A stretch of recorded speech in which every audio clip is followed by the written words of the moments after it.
I am so happy, folks, to be yet again the Substack Whisperer. I am the first person to bring David Corn, legendary DC reporter of Mother Jones, the author of the fantastic newsletter Our Land that you should subscribe to on davidcorn.com. I'm getting him on Substack Live, where I believe he will be a very popular fixture after he sees how well this goes and sees how many people join and how many people appreciate his excellent reporting. I had David scheduled yesterday before the breaking news, folks, because David has some fantastic pieces out about how the worst people on earth are being implemented in the Trump regime, right? Removing actual experts. Oh, experts who actually go against white supremacists and right-wing extremists, the number one domestic terror threat in America. Well, David has a piece which, again, should be leading news in any other administration. But because we live in the eighth circle of hell, it's not leading. Where Joe Kent, a friend of white nationalists and extremists, is now running America's Counterterrorism Center. Yep, the guy who aided right-wing paramilitary groups, Joe Kent, that guy is running the National Counterterrorism Center. And of course, we also have Thomas Fugate. Oh, Thomas Fugate, the 23-year-old former grocer who is now heading our countering extremism unit. And as we were going to talk about that, some great news just came out that Donald Trump has fired David, the commissioner of Bureau of Labor Statistics, Erica McAnterfer, because she did her job and revealed the actual numbers and data that there was the worst job growth since the pandemic. And it seems that, wait for it, David, the Trump administration might have lied to the American public about our job growth. And then we just found out 20 minutes ago, the Federal Reserve governor is resigning early, handing Trump yet another opening on the board. And I'm sure, David, he will put in a very competent and capable person who has fidelity to the rule of law and the United States Constitution. So with all of that, David, I give it to you. Where do you want to start in this wheel of hell? Where do you want it to land? Let's start with Richard Nixon. Let's do that. Let's start with Richard Nixon. There was there were many scandals in the Nixon administration. Well, one was he wanted to fire the Jews at the Bureau of Labor Statistics because he believed that the not happy news coming out of the BLS, job figures, unemployment figures, and such, was part of this conspiracy against him that he associated with Jewish people. So he actually assigned one of his aides, a fellow named Fred Malek, who was still around recently raising money for Republicans, to go and find out who were the Jews at BLS so they could, move against them, which I don't think they ever did. But now, of course, in the age of Trump, they don't even bother, taking any preliminary steps. They just, off with their heads. And I mean, I kind of predicted this, I have to say, at the beginning of this year, or even before Trump took office, I said, there is no way he is going to tolerate economic statistics from the federal government that make him look like he's not a gigantic economic success of his administration. And I was, I have to say, a little surprised that it took him this long. I mean, this is Orwell. This is Orwell in terms of controlling the flow of information. And you mentioned how just the other day, the I think this came out yesterday. The Smithsonian removed from its exhibit the Museum of U.S. National History. They have an exhibit Just yesterday. about impeachments, and let's see which guy around here has set the record for impeachment. It has to be Donald Trump. So of course he won a place in this exhibit, but his impeachments have been removed. So we're back to 3 instead of what was 5. And I'm just literally, for my newsletter, finishing up an essay, and I have a quote that's not, a pretty famous quote. Hold on a second. Oh my goodness, my email is blowing up with new free subscribers to David Corn Substack, but I don't really have a Substack. Hold on a second. Let me get this quote. So I'm seeing your gut, David. There you go. Okay, there we go. I want to get there we go. There we go. Okay. Well, that didn't work out the way I thought it did. It's okay. It's Because okay. now my screen is dark. Well, we'll come back to that. Um, Literally, I don't know why okay. I don't know, someone's screwing with us. But in any event, the quote from Orwell was from the party. And remember, there was just one party in 1984, the Yep. party. And it was those who control the past control the present, and those who control the present control the past. So here we have Donald Trump, who has been doing this a while. He's been trying to get his mitts onto the Smithsonian Institution, and he doesn't like the fact that they have woke exhibits, and that they are free to come up with their own forms of history, which are probably closer to the truth. He wants to control history. He wants to control culture. Um, I mean, there's something called Christian dominionism. Yep. It's a fundamental form of right wing Christianity that basically says Christians should have dominion over every important sector of society, family, religion, of course, but business, education, media, arts and entertainment, and I think I'm missing one or two. Bill And Barr and yeah, Alito are adherents, by the way, folks, to dominionism. But continue. yeah, Nothing and to so, nothing to be afraid of. yeah, but that's but that's what Trump is trying to do here, not necessarily for Christian faith. He overlaps with their efforts. He's doing it for Trumpism and for his his own grandeur and glory. But he's out there really whether it's changing park signage at our national parks that go they talk about historical events to getting into um exhibits and trying to fire the head of the Smithsonian and taking over the JFK Center. I mean, I don't say these are, I don't want to say they're small things compared to yanking insurance away from 11, 12 million Americans or shutting down humanitarian aid programs that save the lives of tens, if not hundreds of thousands or millions of people overseas. I mean, everything is a big deal here. But we're seeing this aim, this yearning for total control. And the piece that I'm writing that will be in my newsletter tomorrow, again, davidcorn.com, is called Donald Trump and the Deconstruction of American Society. And I mean, but you and this is what David. This is what I mean. I don't want to interrupt your flow, but you know how you're saying. I appreciate what you're saying. Oh, this might not be as important as literally Medicare being dismantled and the rise of measles and people losing their jobs, but it is part and parcel of what fascists do. What in 1984, another famous quote is the final most essential command of the party was reject the evidence of your ears and eyes. And folks, in real time, literally, as of yesterday and today, the Smithsonian,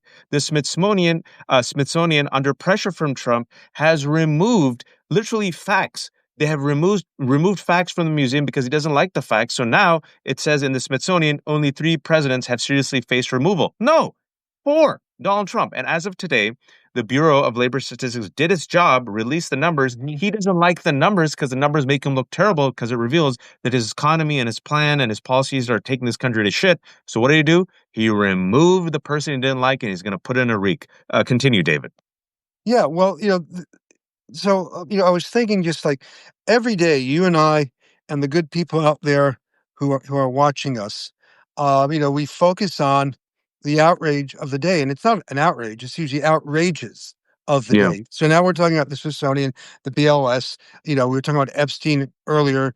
We're talking about his claim that Obama committed treason earlier in the week. I mean, every day there's literally half a dozen new affronts to decency, public interest, good government, whatever you want to call it. And there is a plan here. Everything here is part of something bigger. And it is this total, they're looking for a total transformation of American society. They want to, undermine the media. We've seen that with their attacks on ABC and CBS and some of the big media companies buckling. They're taking big law firms off the playing field. In fact, Reuters had a study yesterday saying that, after, even though Trump has lost some of these cases, big law firms are not taking public interest in pro bono cases, or cases that might put them at cross swords with the Trump administration because they don't want to be in the crossfires. He's gone after the universities, Yep. and we saw that Columbia, $200 million, my alma mater, Brown University, created a deal that was not as onerous, agreed to a deal that wasn't as onerous as the Columbia deal, but that Harvard, who we thought was the one of these major fronts of resistance to Trump, is in talks with the administration to pay them, not pay them, but pay $500 million. And Yep. then and they're not admitting any wrongdoing. But if you're not admitting wrongdoing, why are you settling these cases? But we see it, and he's going after the scientific community. Cutting billions of dollars from NIH grants. That's really destroying a generation of scientists and science. Why do they think science is a fount of liberalism? Maybe because reality has a liberal bias. So you go down the list, and these are profound transformational changes about how we act as a society, let alone creating a police state, or at least turning national law enforcement, a slice of it, into a police state in terms of rounding up law-abiding residents for really no good reason. Like, what's the reason to round up people at Home Depot who are waiting to do hard work and who, a lot of them paying their taxes and just trying to raise their kids? What is the reason for doing that? They are not harming the economy. They're contributing to the economy. The only reason I can think of is a pretty obvious reason. Okay. And so that again is about making America less diverse, make America white again, whatever you want to call it. So these are all, tremendously deep changes in the fabric of our society, and they're all interwoven. There is this master plan. And I'm not saying it's, Trump, but it's part of Project 25. Yep. Steve Bannon was talking about smashing the administrative state, the right for, since the 70s, has been talked about getting rid of the power of the media because it ends up holding, conservatives accountable. It does the same thing for liberals often. Well, David, what did Roger Ailes said? Since you started with Nixon, let's go back to Nixon. Roger Ailes said that if there was a Fox News, Richard Nixon would never he would never have resigned. Exactly right. And one of the things that that I've written about with a book with Mike Isikoff, Russian Roulette, is the whole Russian attack on 2016. And we're seeing, that was 9 years ago. And we still see Trump and his gang of liars out there with their disinformation campaign, Yep. again and again, saying it was a hoax, nothing happened, it was all a setup. It was now it's like Hillary Clinton made all this happen. If she was so good at making this happen, why didn't she run a better campaign and win the damn election? But they're putting out, David, did you see these. an hour ago? Did you see an hour ago? Rolling Stone says MAGA's new RussiaGate evidence was likely made up by the Kremlin. Yeah. But the thing is, we knew all this already. We knew this when Durham put out his report in 2023. That was the report that Bill Barr, not, Bill Barr wanted out to try to discredit the Russian investigation. And they try to, say that Obama committed treason by changing and rigging an intelligence assessment that came out in early 2017 when he was still in office, that said that the Russians had attacked the 2016 election and they had done so in part to help Trump win. And they put out these what they call intelligence reports that didn't show this. It was like saying, here, 2 + 2 equals 5. And that means and that means Obama committed treason. They're really bad at this stuff, but it's all about feeding the Fox News beast, reporters like John Solomon. And then you have Kash Patel, who's the head of the FBI, out there, today or yesterday, putting out a tweet. I still call them tweets, saying, look at this. That Russia was all a hoax. It was all Hillary, Hillary, Hillary. He even worked for the Republican House Intelligence Committee when the committee itself said that Russia had attacked the election. They There you didn't go. agree. They wouldn't say that it was to help Trump. But now he says it never happened and it was all made up. So they just put out. Well, even the Senate Republicans, right, David? Senate Republicans Oh, were the that's it. ones. It was a bipartisan report, and the Senate Republicans said that yes, Russia interfered in the 2016 election. I mean, that was Senate Republicans who joined the Democrats. Marco Rubio was the chair when this was released. Tom Cotton was on the committee. I mean, it's not up for debate, but they do such a bad job of putting out phony intelligence, and the intelligence they put out yesterday, the reports. If you read them, they don't say what they say they say. I mean, it's like, they put out these reports, then you read the actual report, and it says, well, this material might have been a fabrication created by the Russian intelligence. So they're the ones putting out, fake Russian material to try to get Trump absolved from the Russian attack.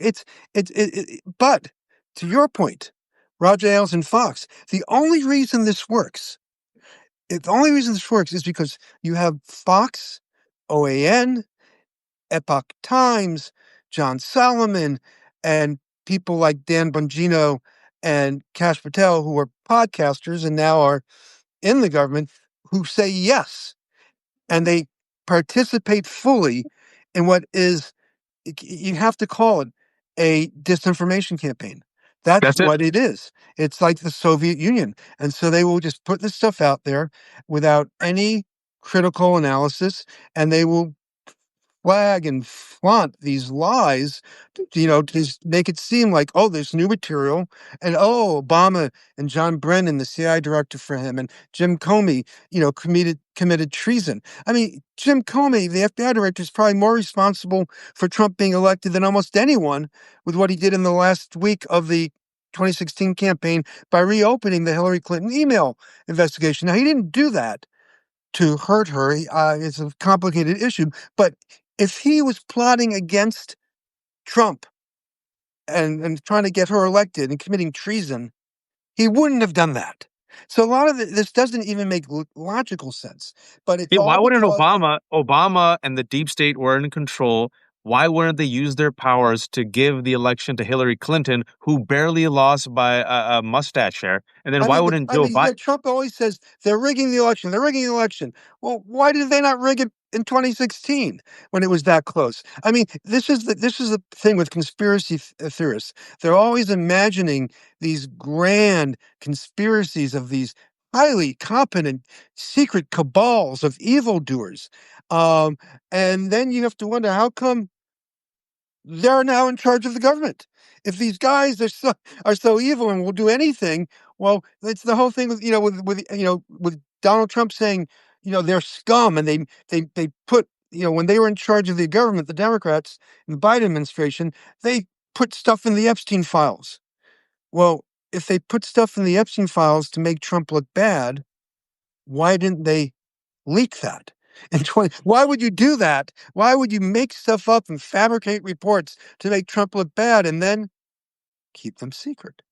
It doesn't make any It's fascism, sense. right? It's fascism, and I think that we have to use the fascist word. We have to use the F word because scholars of authoritarianism have said that this is what fascists and dictators and authoritarians do. They try to rewrite history, right? They attack truth, and they attack truth tellers, and they attack those individuals who expose themselves to set the record straight. Which is why you saw even in Orban's Hungary, right, which is no longer a democratic state. It's a single party authoritarian regime that masquerades as a democracy. What did Orban do? He purged the media, he purged the cultural, sites, and he purged the judiciary, right? And he goes after the universities. What is Donald Trump doing? Going after the universities, going after all the corporate media. They're all shamefully bending the knee. Thankfully, David isn't. I haven't. Others haven't. Going after anyone and anyone who could set the truth. Smithsonian, right? Taking over the Kennedy Center, right? And look what's happening. A fake alternative reality that elevates the king, the daddy, the Trump, right? So now Smithsonian, for the 1,000 people who are joining us and tuning in late as of yesterday, removes Trump from the impeachment exhibit, right? Rewriting facts. So it's no longer just 4 people who were impeached, 3 minus Trump, right? 80% of Republicans believe the lie that Donald Trump won the 2020 election that he lost. 80% of Republicans. And today, the commissioner of the BLS, revealed facts and evidence that job growth was terrible. The worst job growth numbers we've seen since the pandemic. When who was president? Donald Trump. So what does he do? He fired her. And you said there is a plan here, Dave, and I think that's important because there's intersecting fascists here. There's the bro-oligarchy, the tech fascism of Peter Thiel, of Elon Musk. There's the Christian nationalism of Russell Vought. There's the white supremacy of Stephen Miller, right? All of this is a authoritarian movement. The through line here is power by any means necessary, and also eugenics and white people in general should be at the top, right? That seems to be the through line that it connects the Russell Vaught's, the Stephen Millers, the Elon Musk's, the Peter Thiel's, right? The racism and the greed and the need for power. Not everyone's a white Christian nationalist. Not everyone is an overt white supremacist, but they all love their eugenics and the belief that certain people, not the Jews or the Muslims or the immigrants or women, should be at the top. And this is where I want to take to your article, because I think you and me are masochists. We follow this news. I follow this closely. That the rise of extremism in America and the fact that the number one domestic terror threat in America for several years running has been right-wing terrorism and white supremacist terrorism. And now the people that we should be investigating are now heading the CTC, the Counterterrorism Center. Can you please talk to us about Joe Kent and how this is part and parcel of the plan? Stephen Miller's plan, Russell Vaught's plan, Elon Musk's plan. Well, Joe Kent is an offshoot of Tulsi Gabbard. Tulsi Gabbard has no business being the senior intelligence officer of the United States and being in charge of overseeing all of the U.S. intelligence community, which is made up of 18 different intelligence agencies. And we saw that this week and last week when she put out these phony reports, totally rigging the intelligence to make it look like Barack Obama did something wrong with an intelligence assessment back in 2017. But she picked Joe Kent to be the head of the National Counterterrorism Center, which is part of the Office of the Director of National Intelligence. And it does what you think it would do. It is in charge of monitoring terrorism so it can be countered. And that, is supposed to include terrorism overseas and domestic terrorism. But this is a guy, it's not just you and me. Often conventional media does get things right and gets on the right stories. I mean, I wrote a story about him a couple months ago, but I also quoted the Associated Press, and it says that I'm going to quote them, so you don't have to, take it on my word. That Kent stands out for the breadth of his ties to a deep-seated extremist fringe. And this is now me writing. During his first campaign in 2022, Kent consulted with white nationalist Nick Fuentes on social media strategy. Nick Fuentes is truly a Hitler fanboy. You might remember that when Donald Trump had that Thanksgiving time dinner with Kanye West, the other participant in the dinner was Nick Fuentes. Back to Joe Kent. And he's He never also, disavowed him or criticized him since. no, although Fuentes has criticized Yeah. Donald Trump.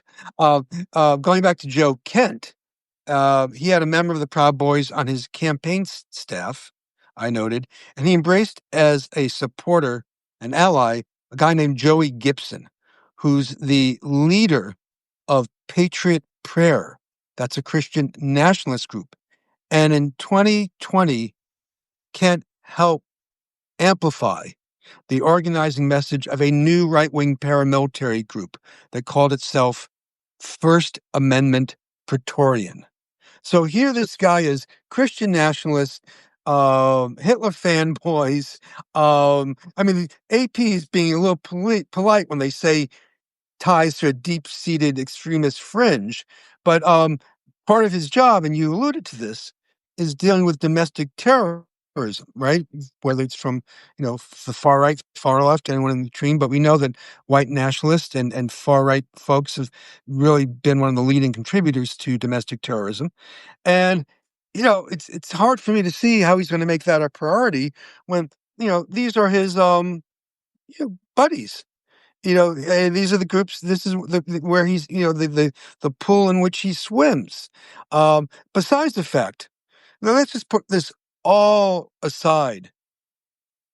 He's unqualified for the job. All of He's them got, are unqualified, David. yeah, I know they all are unqualified, but I don't think we should, stop pointing that out.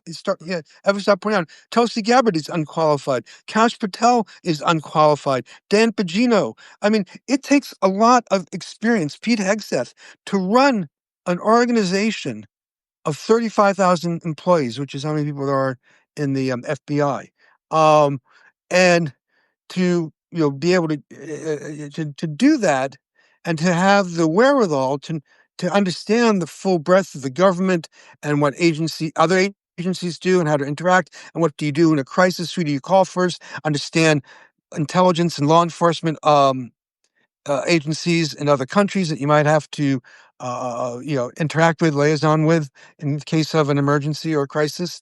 I mean, there are a lot of there's a good reason why we tend to give people jobs who have been in similar capacities prior to taking on these important jobs. I mean, the Republicans are always out there saying how much they love the military.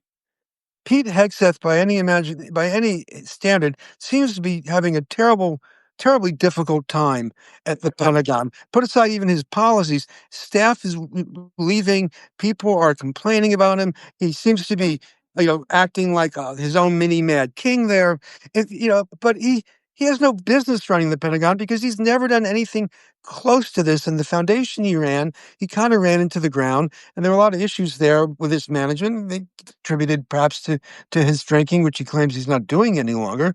But, he's the only guy who gets rewarded for promising to be sober with with a job in the presidential cabinet.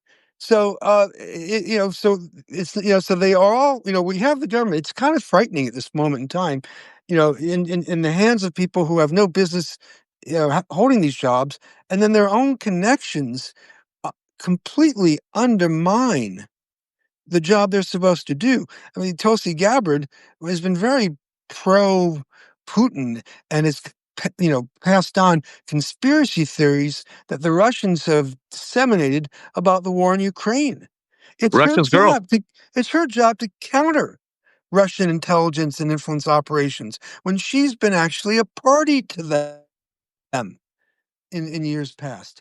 And also Pete Hegseth, he said in his own biography, American Crusade, that he's too extreme for the military. This is a man who's completely unqualified, who signed an NDA with a woman who is accused him of sexual assault. A man who, when he was at Princeton, said if you have sex with a woman who's drunk, it doesn't count as rape. A man, like you said, who, in addition to being unqualified, has a history of alcohol problems that even his Fox colleagues mentioned in the New York Times, and who's a person who's an 04 rank. And meanwhile, Lieutenant General Austin, a black man, had to be an 010 rank, a 4-star general. And Mattis, before him, was also an 010 rank, 4-star general. Pete Hegseth was on Fox News for 10 years, and his own colleagues in the Army reported him to be a potential extremist based both on his content and his tattoos, his white Christian nationalist tattoos. So that's the man who's the head of Secretary of Defense. Now we have Joe Kent, who's tied to white extremists and white Christian nationalists as the head of countering the CTC, Center for Countering Terrorism. What is it called? The Center National for Counterterrorism Center. Counterterrorism. Thomas Fugate, who's the disciple of Stephen Miller, who's allegedly countering violent extremism, even though his previous experience was being a grocer. He's like 23 years old. Kash Patel, who's not in law enforcement, who's the head of FBI because he promised to go after Trump's critics. Dan Bongino, completely in over his head as deputy director of FBI, and whines about it openly on Fox News. Ooh, it's so tough. And Tulsi Gabbard, who's Russia's favorite girlfriend, spreading Russian disinformation. And now, of course, I'll give you a little bit more on Kent because I'm just reviewing what I wrote a few months ago. Just to, I mean, what I gave you, I think, is enough to prove the case that he's a far right fringe player. But he ran for Congress in 2022 and lost. But he attacked Anthony Fauci and said that COVID is nothing but a scam. He of course accepted Trump's big lie that the 2020 election was rigged, and he also accepted the lie that Kash Patel has given some credit to, that January 6th was orchestrated by the deep state to discredit Trump and his supporters. Kent referred to J6 writers as political prisoners. These are guys who beat up cops. He pushed the notion that billionaire Bill Gates was seeking, quote, to control the food supply and control housing to force people to live in pods and eat the bugs. I mean, this is where this guy's coming from. And That's the head of the CTC, folks. Head of the CTC. And we expect him to analyze, evaluate, be in charge of our policies of assessing terrorism threats and monitoring them and countering them. I mean, this guy can't give you a accurate depiction of reality. So, intelligence work is all about discerning what is real and what is not real, and doing it as best you can, free of your own biases, predilections, political inclinations. And when you look at Tulsi Gabbard and Joe Kent, you see people who are completely unable to, describe, true reality, let alone figure out what's happening in the dark corners of the world in order to protect us better. And to bring it back full circle and to end it, I could have gone with David for longer, but I got to bring Allison on from Muller. She wrote 1984. I'll say one quote and I'll have David say the other quote. The final essential command of the party was to not believe the evidence of your eyes and ears. And David, what was that thing they said about the truth? Well, which truth, which They who controls the past controls the past. Okay, yeah, okay. I am scrolling towards it. Hold on a second. Jerry. Here we go. So this was the slogan of the party, which didn't have a name. It was called the party in 1984. Who controls the past controls the future.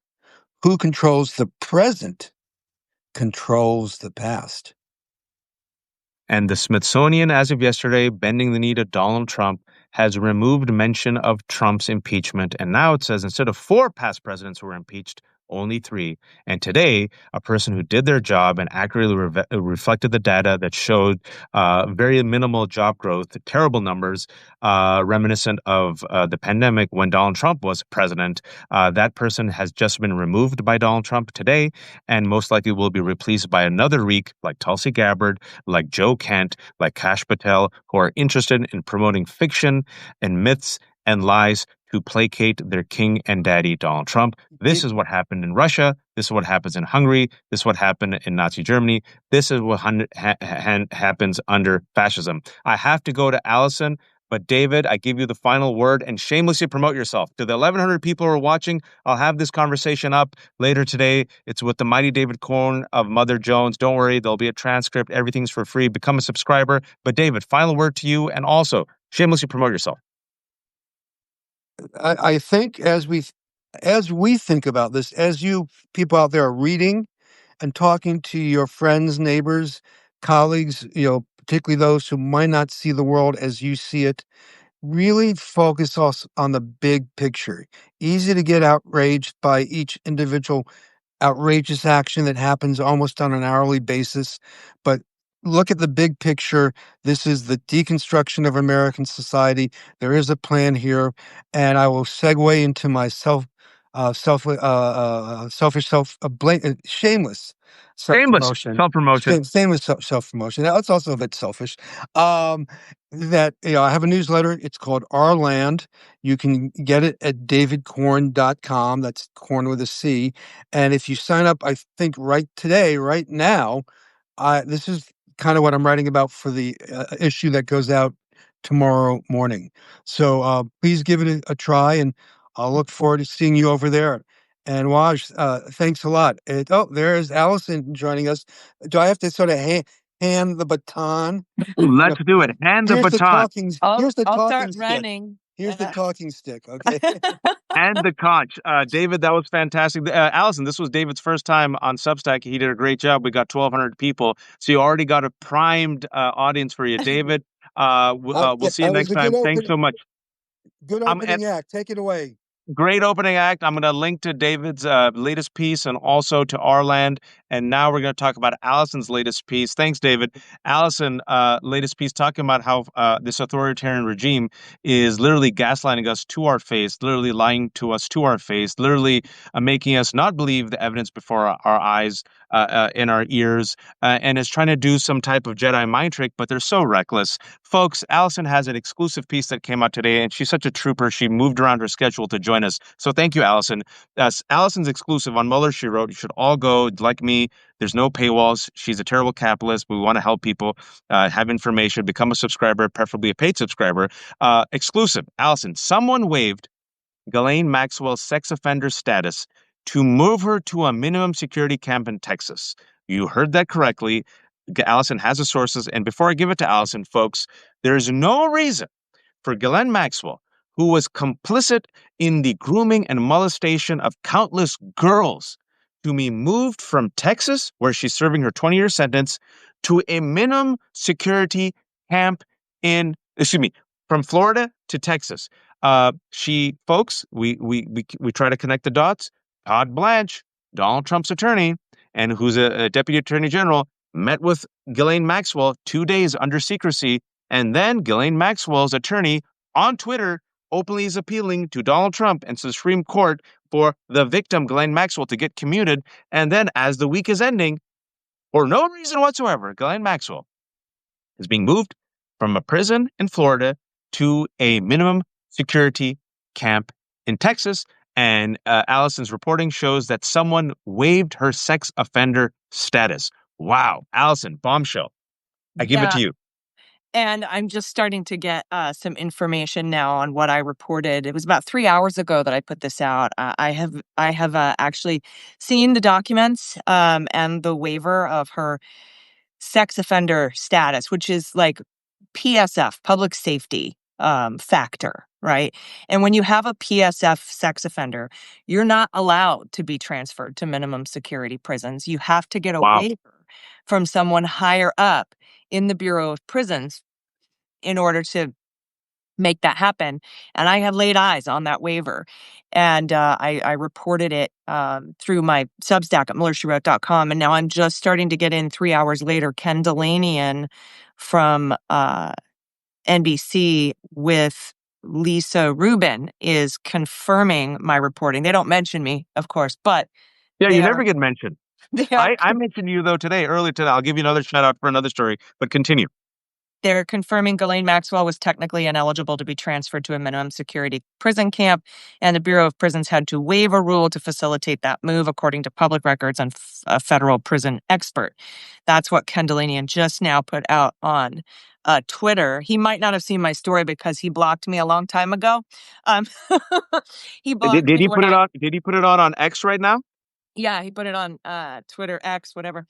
He All blocked right, me a long time ago. as you're explaining this, I'm gonna tell everyone that you're the one that did it. Continue. Yeah, he blocked me a long time ago when I called him out for basically agreeing with Bill Barr's assessment of the Mueller report that there was no collusion or whatever. And I called him out on that, and he blocked me. So it's been like 5 years since. This was 19 minutes ago that Ken Delanian said Maxwell was technically ineligible to be transferred from a minimum security federal prison camp, and the Bureau of Prisons had to waive a rule to facilitate the move that you wrote about several hours ago. And I'm just telling people in a quote tweet that you were the one to break it. Sent. Continue, Allison. Thanks, Wash. But what's really frightening and disgusting here, and I know that several of the survivors, and including the family of Virginia Duffrey, have put out a statement about this. No one was notified. None of the survivors were notified. She was being moved to a minimum security facility, like a Club Fed down in Texas, again, which she is not allowed to be moved to unless there is a waiver. And the sources that I spoke to said that in their however long they've worked there, which is a long time, at the Bureau of Prisons, they've never seen anything like this. This is way beyond normal, the way things normally go. And in order to get that kind of management downgrade from sex offender, or to get your sex offender status waived, it has to be done by pretty top-level people. And I name that person in my reporting, who that person would be normally that is responsible for these waivers. The thing is that they just didn't notify any of the survivors. Now, it's not required by the Bureau of Prisons to notify any victims of crimes if you're going to be moving somebody to a low security facility. But these kinds of downgrades are really only available for people who have had years and years and years and years of serving, almost done with their sentence. They aren't, a danger to anyone. They've gotten really good behavior because, federal is different than like state or local. You can't like get out on probation halfway through your thing. You have to serve like pretty much all of your sentence.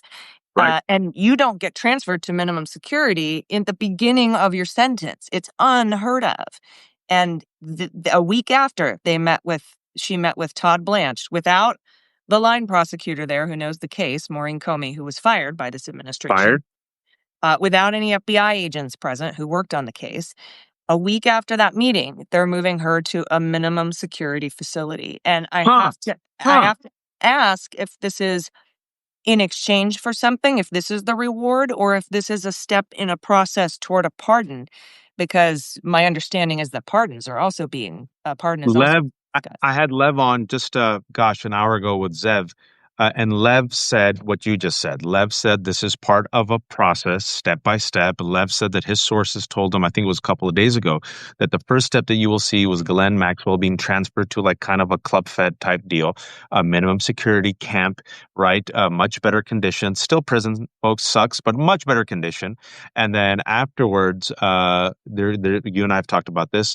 Donald Trump will, and the MAGA will have some names, and those names will be liberal names and some chum, not just some liberal names, but also some others who will then be placating the MAGA chum that wants, some Epstein file names. But Donald Trump himself will somehow be exonerated by Glenn, and she'll say, "Oh, he was just a friend, but he wasn't there at the islands. It was Bill Clinton, X, Y, and Z." And then she will perhaps not be pardoned, but also he thinks move to witness protection. Yeah, I mean, that's what I would do, right? If I were a bad guy. You and I talked about that. That's what we would do. Right. But this person one of the people I spoke to said that the reason for the move is listed as a lesser security transfer, which is called a Code 308 at the Bureau of Prisons. And that's according to the transfer document that I personally reviewed. And they said that's completely inappropriate for inmates who are at the early stages of serving their sentences. Quote, "This is such obvious corruption. I've never seen this before," is what somebody shared with me. And then having some of the survivors and relatives of survivors reach out to me to say that they weren't notified at all, though they were notified when she was moved from Florida to Connecticut. But that might have been because there was a writ of habeas corpus, perhaps. But simply downgrading somebody and giving them a waiver doesn't automatically, per the policy, trigger a notification of the survivors. But still, like every step of the way in this cover-up, they have failed to consider the survivors and their families. And just yesterday, Allison, I mean, did you see that horrific video? And I say horrific because it's so tragic where someone was interviewing Virginia Giuffre's family, her brother. And I mean, the trauma, the brother was like shaking. His hand had to be held down by, I believe, who was his wife, and they were responding in part to Donald Trump, who's giving two opportunities this week to, in some way, shape, or form, Allison, talk about the victims, condemn Epstein, and instead, referring to Virginia Giuffre, who was a 16-year-old spa attendant working at Mar-a-Lago, he said, Epstein stole her from me. And they were just, I mean, the trauma, the pain was so real. That was last night. And today to wake up to find out that Ghislaine Maxwell, for no reason, folks, no reason, we know the reason, but there's no legal reason for this, was sent not just to the camp, and thanks to your reporting and sources, had her status waived in order to get it done legally. I mean, it is, and I know you're a survivor. So like, just think about, because people forget, folks, we're trying to bring the focus back on this. There are underage girls, young women, underage women, for decades were abused by Epstein and his friends. So, and not just them, but their family members, right? Virginia Giuffre, folks, she died in April. They say suicide. Other people say there might be other circumstances, but, off the record, it's on the record, excuse me, it's death by suicide. This is a woman who from the age of 16 to 41 to her death just suffered. And then this week, Donald Trump couldn't even humanize her treated her like property, said, he stole it from me. And then her family had to respond to that pain. And today to see this, Allison. Yeah, and Tina just asked who waived her status. And in my piece at MullerShewrote.com, it says the unit that approves waivers for sex offenders to be moved to minimum security camps is called the Designation and Sentence Computation Center, the DSCC, not to be confused with the Democratic Senate campaign. And it's near Dallas, this office. And currently the senior deputy assistant director there is a guy named Rick Stover, who is the one who would have approved this waiver. He's a career BOP employee, but he does speak frequently with White House officials, according to sources. Oh, So that's who it is. But, talking about the I'm a survivor too, something else that stood out to me in the previous exclusive reporting that I had with the agents that were tasked with looking through these I was files. gonna go there. That's other news that Bloomberg confirmed today. Bloomberg confirmed, yeah. New York Times came out about 5 days after that with their reporting. But those files weren't labeled and at all in the SharePoint drive on the high side where they were being housed, which, by the way, were available to everybody in the unit and 3 other units as well, across 2 agencies at multiple locations. So And so, Allison, for people who don't understand, what Allison's saying was basically all these people are so reckless. There was an Excel sheet that was essentially anyone in the unit could have seen and accessed that Excel sheet. So that's probably why leak, drip, drip, drip. Continue. Right, which is why probably I had so many people reach out to me to confirm that reporting, and people reach out to generate the sources for that reporting in the first place. It is because so many people had eyes on that. Normally, and if you've worked for the government, you know this. I used to work for the federal government. If you need to access a file in SharePoint, it's opt-in, right? They put your name and your email address and your information as someone who can view the file. It's not just open to everyone and they eliminate people or anything like that. You have to be given specific permissions. But because this was so hurried and so sloppy and slapdash, as Susie Izzard would say, it was, first of all, I mean, the instructions changed every day, sometimes twice a day, on what they were supposed to flag for redaction. But it was so hurried that there weren't any specific permissions given. It was just granted to the entire department and of the Information Management Division, the FBI, plus 3 other departments. And there are multiple sub-departments under all 4 of those departments at multiple locations that were given access.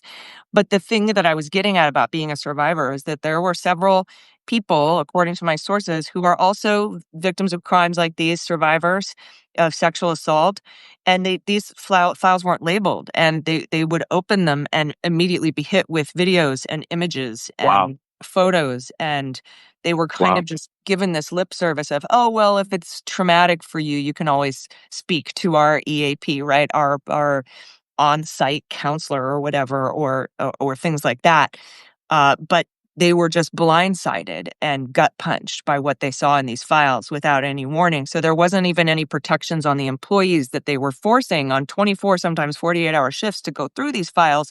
There weren't any kinds of, hey, there could be sensitive stuff in here. It's not labeled. Are you cool with this? There wasn't any of that. And then, of course, because people who work for the government are the way that they are and they don't want to put that work on anybody else, they just took it. You know what I mean?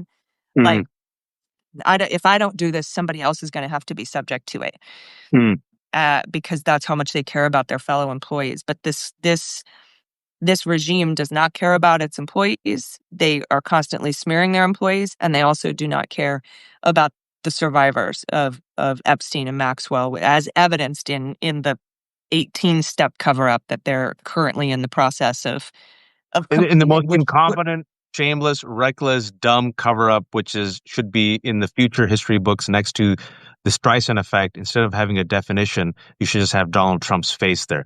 It's making everything worse. And for those who are joining us, I had David Corn on at 4, talking about how Donald Trump is removing any and all folks who are trying to give the correct history with facts. Just today, disastrous job numbers came out that revealed that the Trump administration was lying. And then Donald Trump, as of 2 hours ago, has just fired the commissioner of the Bureau of Labor Statistics because he doesn't like the numbers.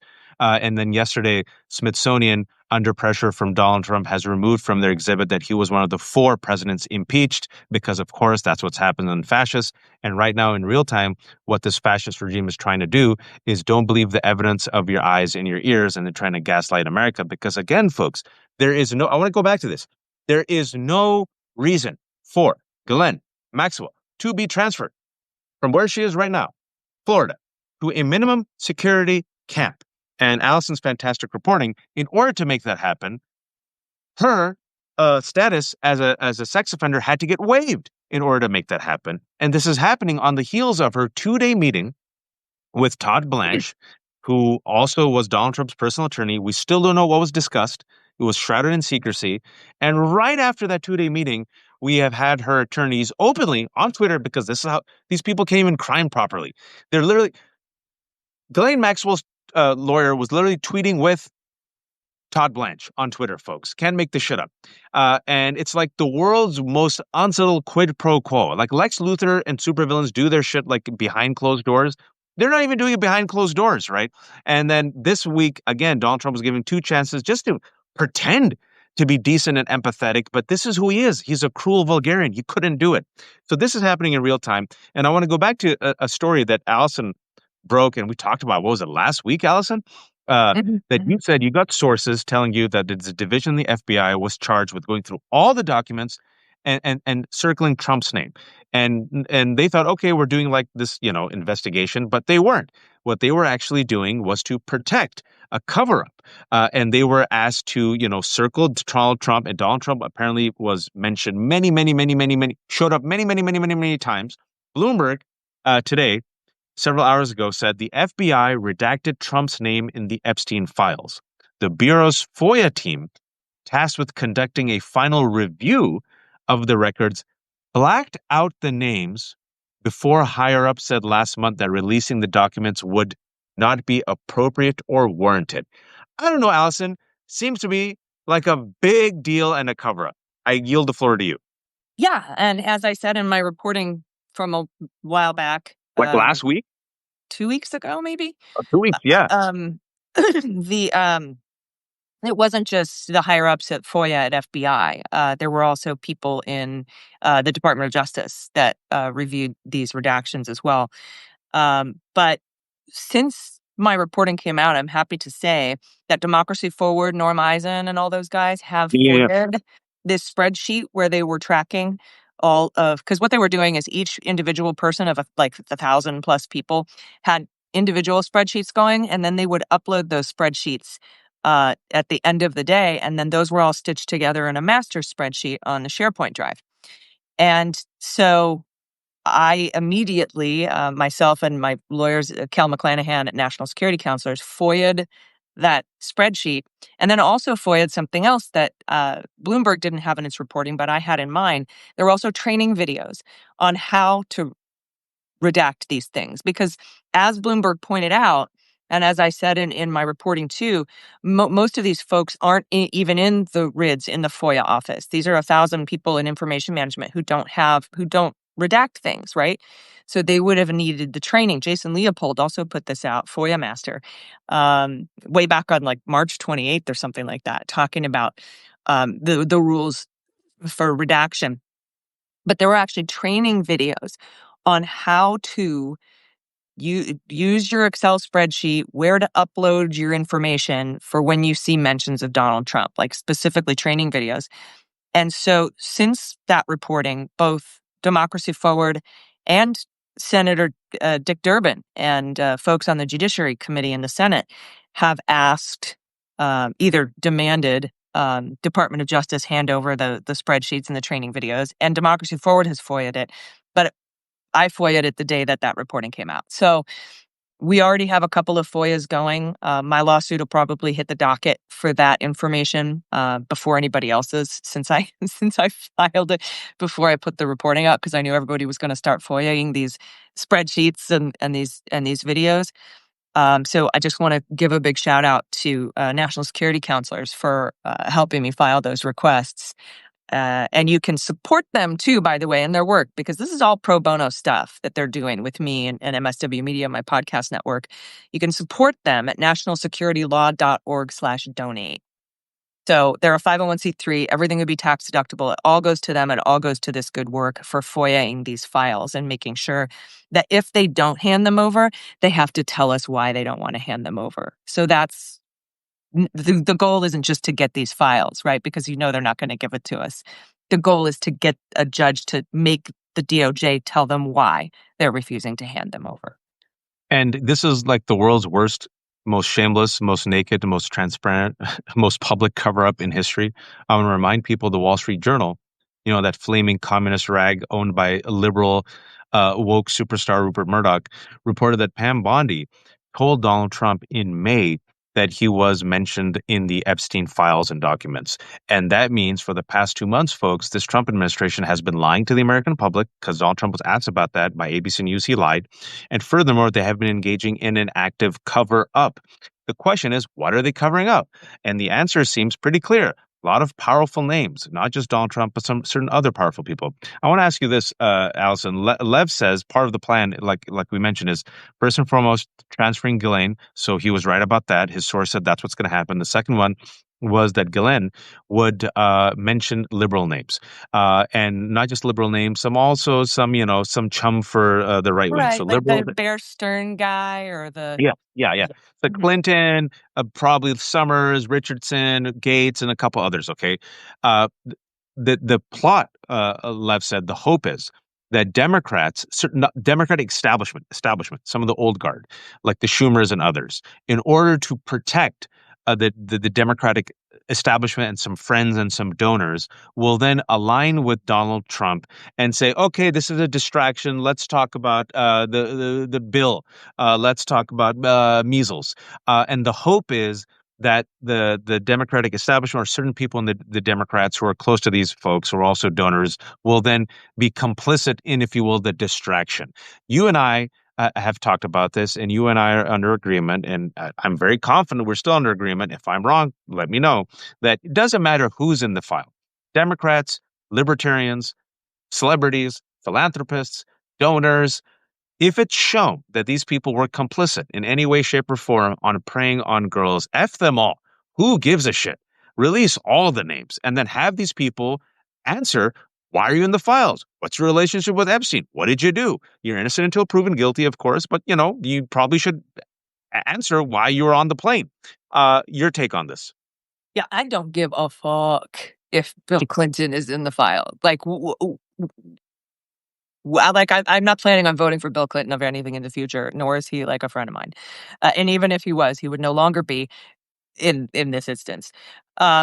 And it would be really weird for establishment Dems to be so adamant about calling for the release of the Epstein files and then to be like, oh, wait, no, nothing to see here. So I don't know necessarily that that's going to happen, although we might see some distractions, not obvious kind of distractions behind the scenes for that. But they have been relentlessly, the establishment Dems have been on board with relentlessly calling for the release of the Epstein files. So they have to know that comes with the risk of Bill Clinton being on there. So I don't know if I necessarily see that, but yeah, I do not care who is in these files. It doesn't matter what party they're with. The difference between us and cult members is that we aren't going to try to defend the people on the list that are on our side. So, I mean, I saw this perfect tweet that summed it up great. It was some amazing woman on Twitter. She was like, oh no, what am I going to do with my Bill Clinton flag and my Bill Clinton hat and all my Bill Clinton shirts? And oh gosh, my Bill Clinton Bible. What am I going to do? Sad face. Like, we don't have that over here. And I think I think what you said with Wyden and Khanna and a few others who have jumped on this and say release the files, and Wyden especially, I mean, it seems like once Wyden does these investigations, he's really good at it. He's talked about the money trail. The money trail is where it's at, folks, to really get the connections and all the players. But I feel like they're not stupid. They know Bill is his name is mentioned. Now whether or not he did anything, who knows? But they know, and I think this is a sign that the Democratic establishment or some of the people who are elected officials realize that if we have to give up Bill Clinton to get to the bottom of this, well, so be it. And I'm like, give him whoop. up, from what? What was he? I mean, he would come out during the DNC and give a speech, but give him up. What? He can't speak at the DNC anymore? Oh, okay. Oh no! Oops. Also, I don't know if you saw this latest news. It came out yesterday that well, first of all, when it comes to the video, CBS News earlier in the week. I don't think we've talked in a couple of days, but earlier in the week, CBS News said there's a government source that says that the Trump administration, Pam Bondi in particular, they have the full unedited tape. The tape, of course, the famous tape for those who don't know that, that shows what happened to Epstein, that Dan Bongino and Kash Patel reviewed last month and said, hey, nothing to see here, folks. Trust us. He killed himself. It's a suicide. But then it was revealed, oh, a minute's missing. And then Wired said, actually, 2 minutes and 50 seconds are missing. And then yesterday, Daily Beast said, there is a mysterious third person in an orange jumpsuit or an orange color that showed up in the video. And we're not conspiracy theorists, but we sit there and go, wait a second. Why is there a minute missing? Or why is there 2 minutes and 50 seconds missing? And why is there this third person there with a color that no other person had? Epstein wasn't wearing an orange color, right? And now we find out from CBS News that apparently they have access in the Trump administration to the complete unedited tape. So then I'm like, all right, if he did kill himself and that's the official statement, release the tape. Why won't you release the tape, Allison? What am I missing? Yeah, let me just let you know that there was a story that I have on sources that I didn't publish because CBS actually did such a good job with their full report of the jail video. But it was confirmed to me through multiple sources that there is no missing time. DOJ has the full raw files. So I can double or triple confirm that story that CBS has because they have it from a high-level government official. I have it from folks who work at Bureau of Prisons or Bureau of Prisons. But the full tape is there, and not to mention there are 2 other cameras situated outside in an elevator bank that you could release if there's nobody going in and out of there. You got to come up that elevator to go even toward the staircase.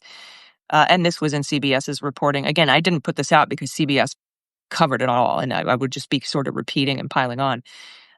But those 2 cameras that footage has not been released, and that would prove Pam Bondi's contention that the minute is missing on all the tapes going back to 1999, not tapes, but digital recordings, because we reset it every night.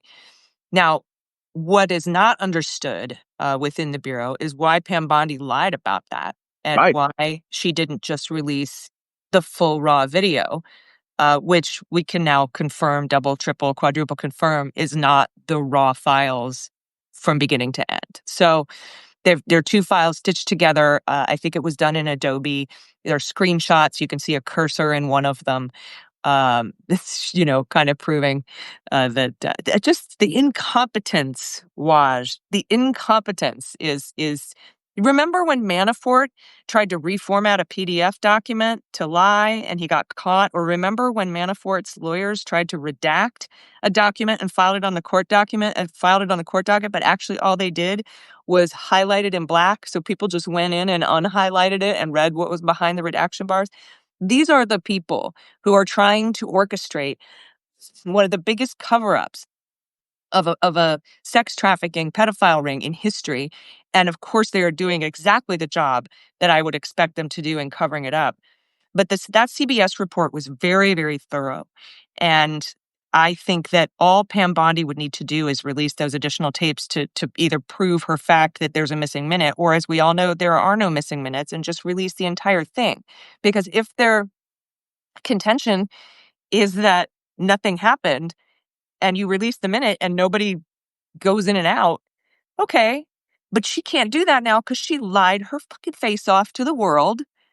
And they double down on all of their lies. And she has to stick with her story now that there's a missing minute in every prison, on every tape, and every camera going back to 1999. And that's what the But then confusion is also, in the Bureau. Is they're like, why did she lie? there you go. That's what I was about to say. And that begs the question for even people like me who are not into conspiracy theories, and especially in the last 10 years with disinformation and seeing QAnon, seeing how dangerous it is, I try to be very careful. And all the people I've spoken to, Allison and others, Lev and Zev and Vicky Ward and all those others, I try my best the last couple of weeks to separate fact from fiction and what's allegations and source and what's out there in the open that you can see with your eyes and ears, right? We try to be very careful. But then based on exactly what you all just said, my question as just a rational human being is, yo, it's in your interest to release the tape. Your own base is radicalized. Your own base is pissed off. You're negative on this issue. You're underwater with your base on this issue. You want to back up Cash and Dan Bongino, who risked their reputation and went out and said, "Hey, folks, trust us. We saw the tape. He killed himself." You want to quell all conspiracy theories? Just release the tape. Just release the tape Yeah, that just you say, have. hey, we made a mistake when we transferred it from Exactly. system to system, and here is the raw footage. We apologize. Here's the raw footage. Did you see? Nothing happened in that minute. But she's already lied about it. And Waj, what's really, really upsetting is that slapdash, shoddy Inspector General report from 2023 that CBS was citing about the different camera angles and all that stuff was written by Michael Horowitz, one of only two inspectors general who was not fired by Donald Trump. The other one is Kufari, the guy who deleted all the January 6th Secret Service text messages. Those two guys were kept on. 18 other inspectors general were fired. And this is also the same Inspector General Horowitz who lost the Emil Bovee whistleblower report and audio I was about to go there. of the meeting that proved he lied to Congress to the Senate Judiciary Committee during his confirmation hearing.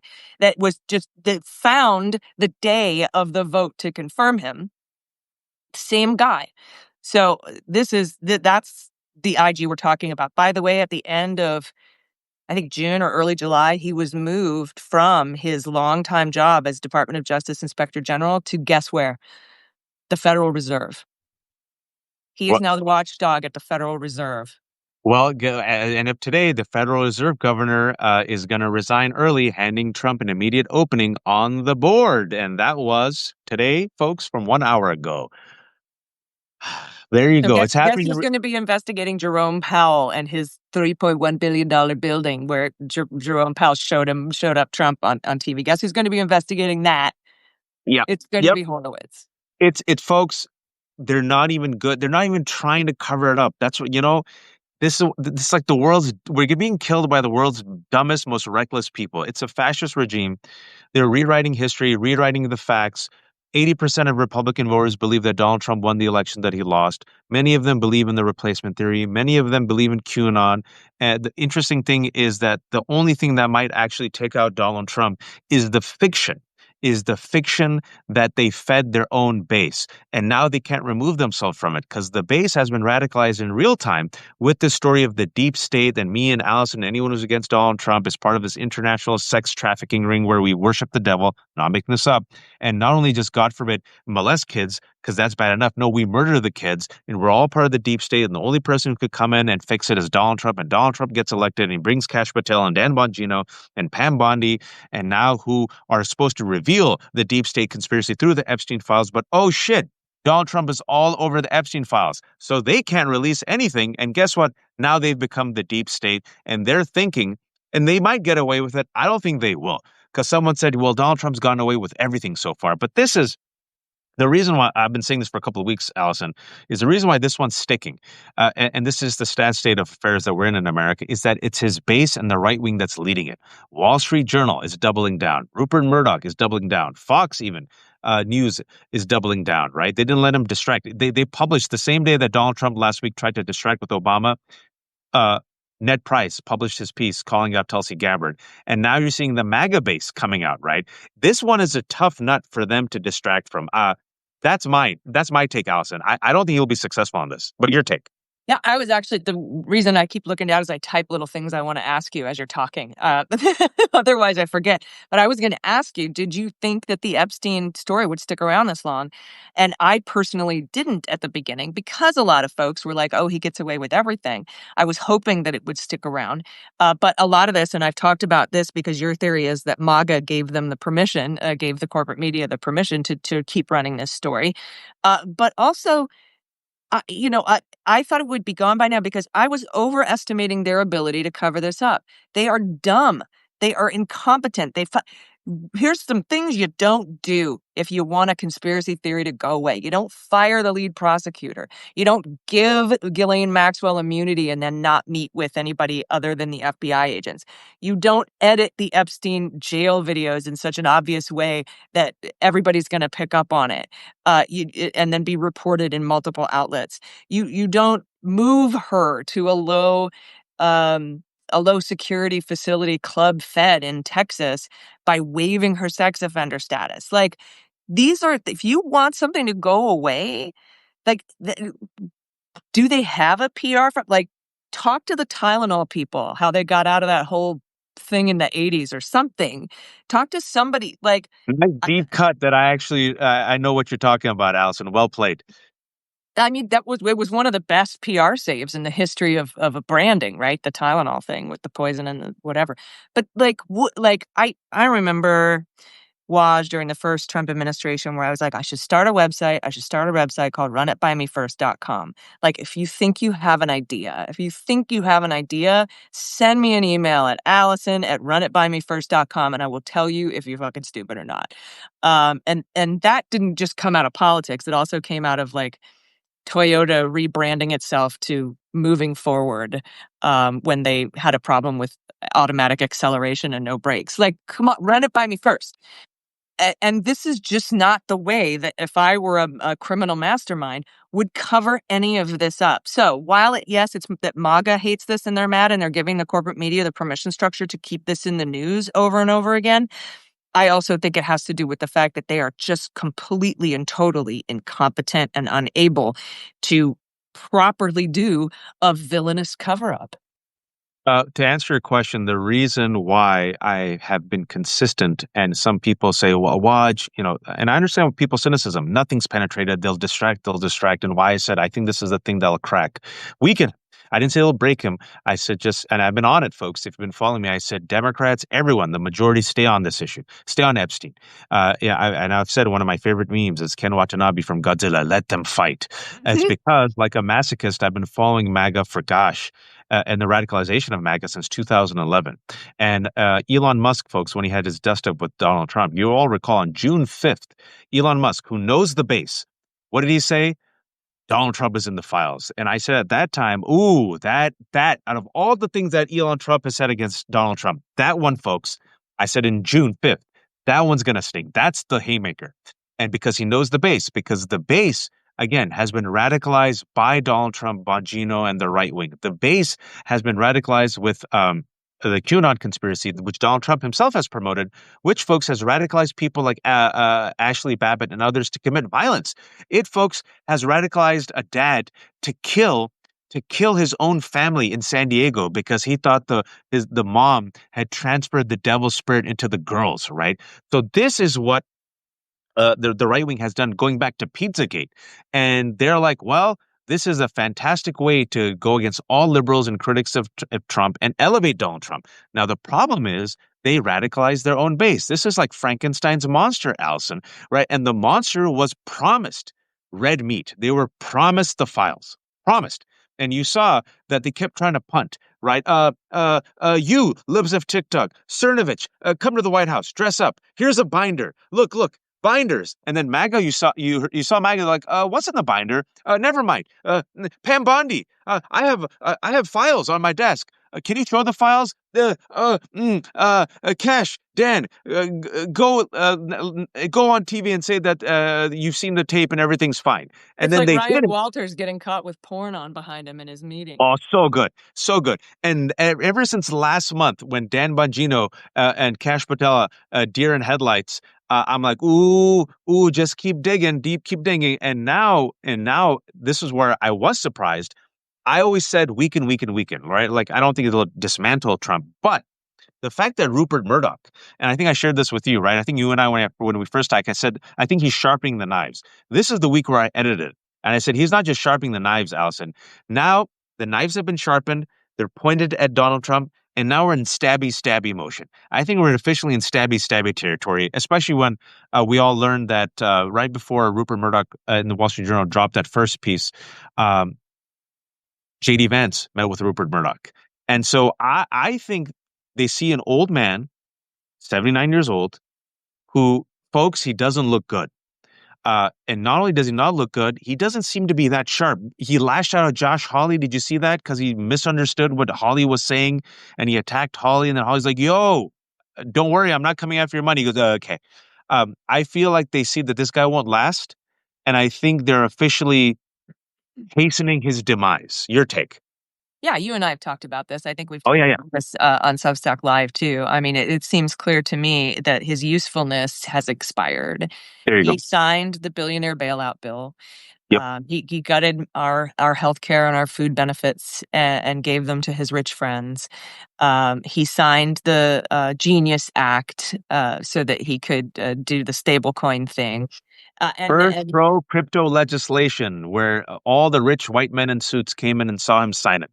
yeah, so now that the Broligarchs, the ones who paid for JD Vance, the ones that Murdoch likes, have gotten everything they want, why wouldn't they? Now, I think you and I thought maybe they'd wait until the next election to That's right. That's right. swap him out. Who knows? But, on the let them fight issue, Waj, 4 months ago, Mark Cuban posted on Blue Sky, but this is before the Elon Trump breakup. He said, Elon versus Trump, who is a better manipulator? How long can they play nice? Right? Because we all sort of saw two people like this clashing and butting heads. And my response 4 months ago was I said, it depends on who has the Epstein dirt. If they both do, then Elon wins because he has more money. And You said that's that. You said that with me too when we were talking. I remember that. Mhm. So we were kind of anticipating this. I, again, am very pleasantly surprised that it has stayed in the news. But again, a lot of it has to do with their ineptness and inability to properly cover things up. So we'll see where all this goes. I personally would be not happy with Vance as president. But what I want to say is I would be very happy if Donald Trump were removed. And that's more important than the succession to me, because that he is MAGA. The MAGA base is not they're not fans of They don't care about JD No. Vance. And it would be real hard to move the cult to a new leader.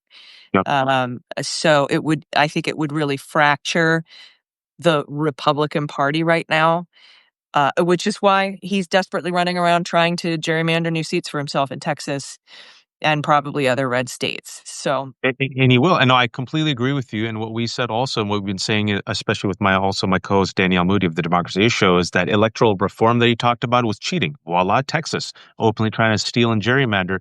And then if that doesn't work, what I stand by, and I hope I'm wrong.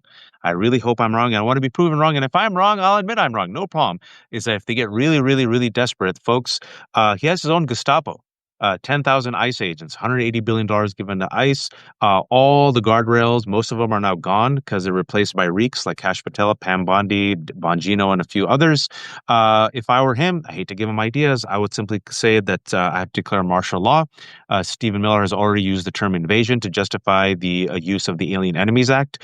And I will say I have to punt on the elections because of the power vested in me as a commander in chief. I have to protect this nation. But don't worry, elections will be back. And then I'll declare martial law. And then if people stand up and rise, I'll just unleash the ICE agents along with the National Guard and the military, which is, by the way, what's happening in LA. I hope I'm wrong. You all think I'm crazy. But then again, I also said he would not leave peacefully in 2019. And I also said he would pardon all the violent insurrectionists. And I also kept mentioning his quote in October. Every time I was on Piers Morgan, everywhere I went, I said, this is the same man who's quoted Hitler and said that he would unleash the National Guard and the military against the enemy from within. Voila. I hope I'm wrong, Allison, but I think he might be too tired. I think he might be too old. I think there might be too many knives out now. And like you, I am afraid of J.D. Vance because he is a complete and utter puppet of actual brilliant supervillains. Peter Thiel, well, not brilliant, but very smart supervillains, competent supervillains. But I agree with you completely. This base belongs to Trump. It can't be transferred. And then once Trump goes out, you're going to see a Julius Caesar type of fight within the Republican Party to get the crown. And this is where we have to be organized, and the majority has to flex and pray and pounce and fight and literally fight. And I think this is why two reasons. I'll end on this before I give you the final word. why I think the Epstein story, and I've been on it, is I could see it weakening him, and it has weakened him. The other reason is, I think it's important to go back full circle. There are victims. There's only one person in prison, Ghislaine Maxwell. She deserves to be in prison. But there are a lot of men who were part of the sex trafficking ring. There are a lot of men who preyed on these girls. And these men have never been held accountable. And you saw the pain in the voices, in the faces of Virginia Giuffre's family. This is still deep. And there should be justice and accountability. And I think the Epstein will show you the names and the players who for decades have gone scot-free and who have abused these girls. So for the sake of just justice and accountability for the victims, I think this is a story that should not go away. Allison, final word to you. Yeah, I concur with you. It shouldn't go away, and the survivors should get everything that they want and all the things that they don't. And on removing Trump, we have to remember that Vance or no Vance, removing Trump doesn't remove Russ Vought. It doesn't remove Stephen Miller, the people actually calling the shots in this administration. So what we would have to watch for is how aligned Murdoch and Thiel and all of the broligarchs are with what Russ Vought and Stephen Miller are doing. If they want to win another election and count actual votes, it would behoove them to not continue with what Stephen Miller is doing with mass deportation. It's hugely unpopular.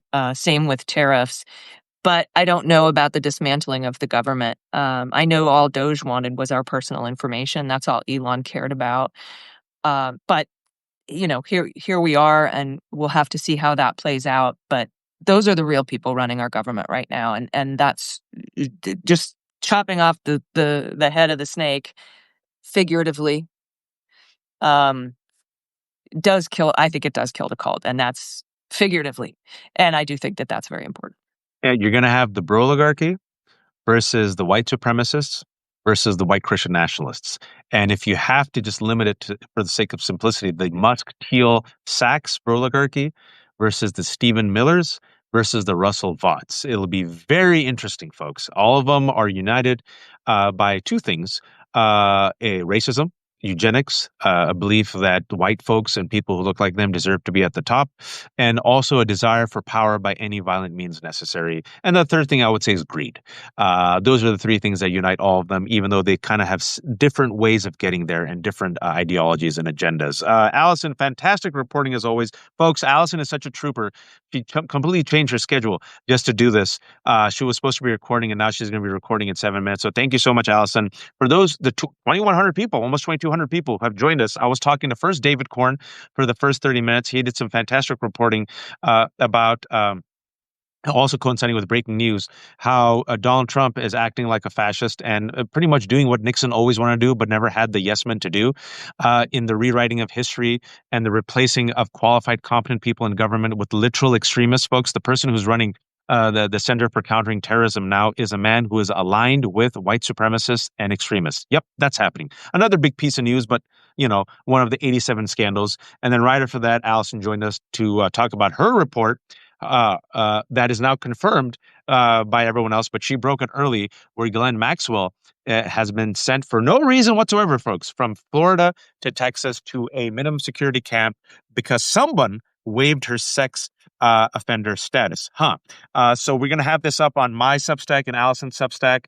Allison's Substack is Muller, She Wrote. Please become a subscriber. Like me, there are no paywalls because she's a terrible capitalist and she wants people to be informed. But if you have a little bit of money, give her some money. And she also hosts the fantastic Daily Beans podcast, where you get the news of the day with great swear words and some nice snark.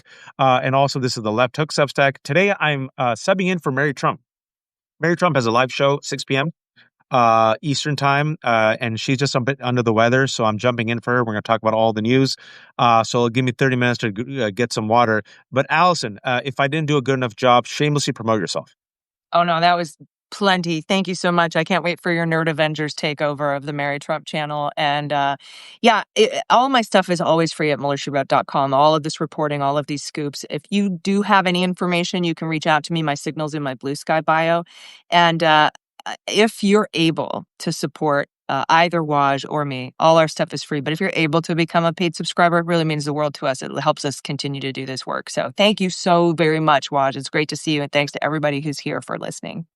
Thank you to Allison, who changed her entire schedule around. And folks, this will be up on my Substack and Allison's Substack for the 2,200 people who tuned in late. Really strongly recommend listening to the entire conversation.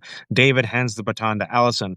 But if not, just listen to Allison and her reporting and her connecting of the dots. See you soon, my friend. Be kind, be decent. Do not be a fascist. And for anyone else who still has an appetite, see you in 35 minutes over on Mary Trump Live's channel on YouTube and on Substack. Take care, everyone.